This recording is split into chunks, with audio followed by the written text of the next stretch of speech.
Hello everyone, my name is Vansh Batra and you are watching LLB study YouTube channel. So आज की इस video में हम डिस्कस करेंगे सेक्शन 91 ऑफ आईपीसी के बारे में।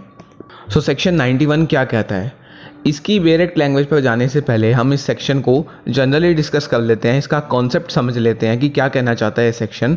फिर जब हम इसकी डायरेक्ट लैंग्वेज पर जाएंगे तब हमको बिल्कुल एक एक वर्ड इस सेक्शन का क्लियर होगा। तो जो ये कह रहा है सेक्शन 91, इसको समझने के लिए सबसे पहले तो आपको ये पता होना चाहिए कि सेक्शन 87 क्या कहता है, 88 क्या कहता है एंड 89 क्या कहता है आईपीसी का। अगर ये तीनों सेक्शन की अगर आपने वीडियो नहीं देखी, मैंने अपलोड की हुई है, तो मैं सजेस्ट करूँगा इन तीनों सेक्शन की वीडियो आप ज़रूर जाके देखिए। एंड अगर आपको उन तीनों सेक्शंस के बारे में पता है तो हम इस वीडियो को कंटिन्यू करते हैं। देखिए सेक्शन 87 क्या कहता था, क्या बात करता है सेक्शन 87। ये एक ऐसे एक्ट के बारे में बात करता है जिसमें ना इंटेंशन है कि डेथ या फिर ग्रीवियस हर्ट कोज हो सकता है, ना कि पता है कि डेथ या फिर ग्रीवियस हर्ट कोज हो सकता है, पर वो जो एक्ट है वो कंसेंट से किया गया है।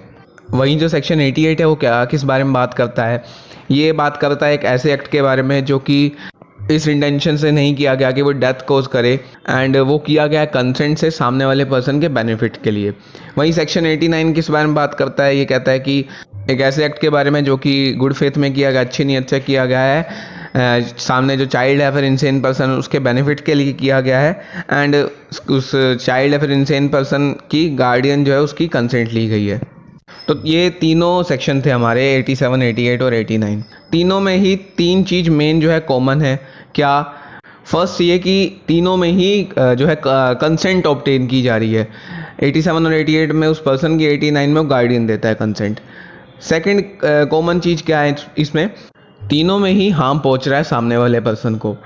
तीसरी कॉमन चीज़ क्या है कि तीनों में ही डिफेंस मिल रहा है। ठीक है ना, मतलब कि कंसेंट ली जा रही है, हार्म पहुंच रहा है और तीनों में ही डिफेंस मिल रहा है। अब जो इस कॉमन थिंग्स में जो सेकंड पॉइंट है, जो हार्म पहुंच रहा है तीनों के तीनों सेक्शन में, अब तीनों ही सेक्शंस में हार्म पहुंचाया जा रहा है, सामने वाले पर्सन को हार्म पहुंच रहा है या फिर ये कह लीजिए, पर यहाँ पर जो हार्म है वो कैसे पहुंच रहा है। तो सेक्शन 87 जो है उसमें जो हार्म पहुंच रहा है उससे इंडिपेंडेंट जो एक्ट किया जा रहा है वो क्या है, वो मेनली स्पोर्ट्स एक्टिविटीज़ हैं, जैसे कि बॉक्सिंग हो गई, फेंसिंग हो गई या फिर रेसलिंग हो गई। अब एक क्वेश्चन यहाँ पर, जो ये हार्म पहुंच रहा है इससे इंडिपेंडेंट जो एक्ट है क्या वो ऑफेंस है? मतलब क्या बॉक्सिंग करना, फेंसिंग करना या फिर रेसलिंग करना एक ऑफेंस है? Answer is no. हार्म से अलग जो यहाँ पर एक्ट है वो एक ऑफेंस नहीं है।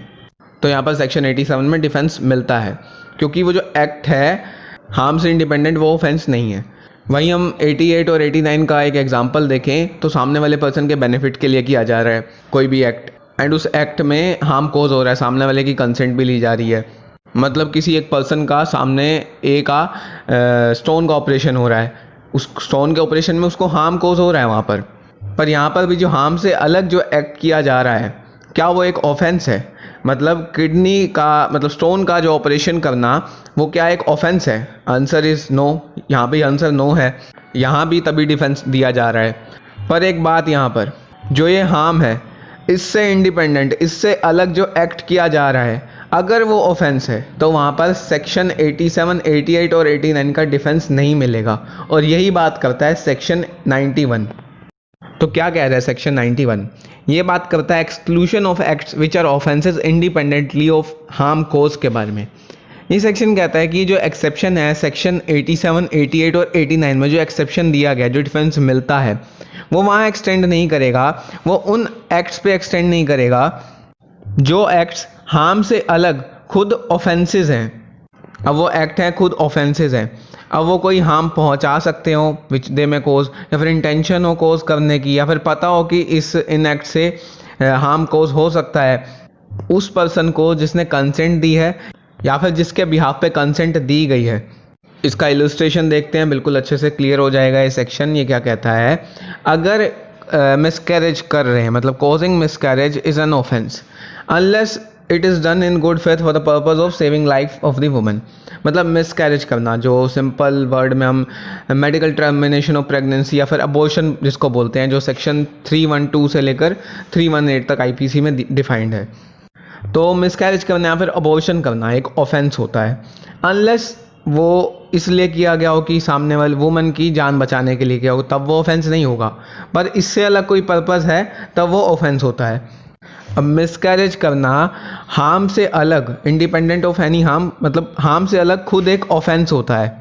अब वो मिसकैरेज का जो एक्ट है वो कोई भी हार्म कोज करे या वहाँ इंटेंशन हो उस वुमन को कोज करने की, therefore it is not an offense by reason of any harm and the consent of the woman or of her guardian to the causing of such miscarriage does not justify the act। तो यहाँ पर ये नहीं कह सकते कि miscarriage करना एक ऑफेंस नहीं है, इस रीज़न से कि मिसकैरेज करने से कोई हार्म पहुँच रहा है, सामने वाले वुमन की कंसेंट है या फिर उसके गार्डियन की कंसेंट है कि मिसकैरेज कोज किया जाए, ये सब कुछ बोलना जस्टिफाई नहीं करेगा इस एक्ट को। बिकॉज जहाँ ये हार्म पहुँचाया जा रहा है इससे अलग जो एक्ट किया जा रहा है जो कि मिसकैरेज है वो खुद एक ऑफेंस है। तो सेक्शन 87, 88 और 89 का डिफेंस इन एक्ट्स में नहीं मिलेगा जहाँ एक्ट खुद एक ऑफेंस हो हार्म से अलग।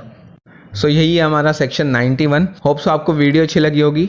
वीडियो अच्छी लगी तो प्लीज़ लाइक कीजिए एंड इससे पहले की वीडियोस देखने के लिए आप IPC की प्लेलिस्ट में जाके देख सकते हैं। You can find more videos there. So that was it for today. Have a nice day.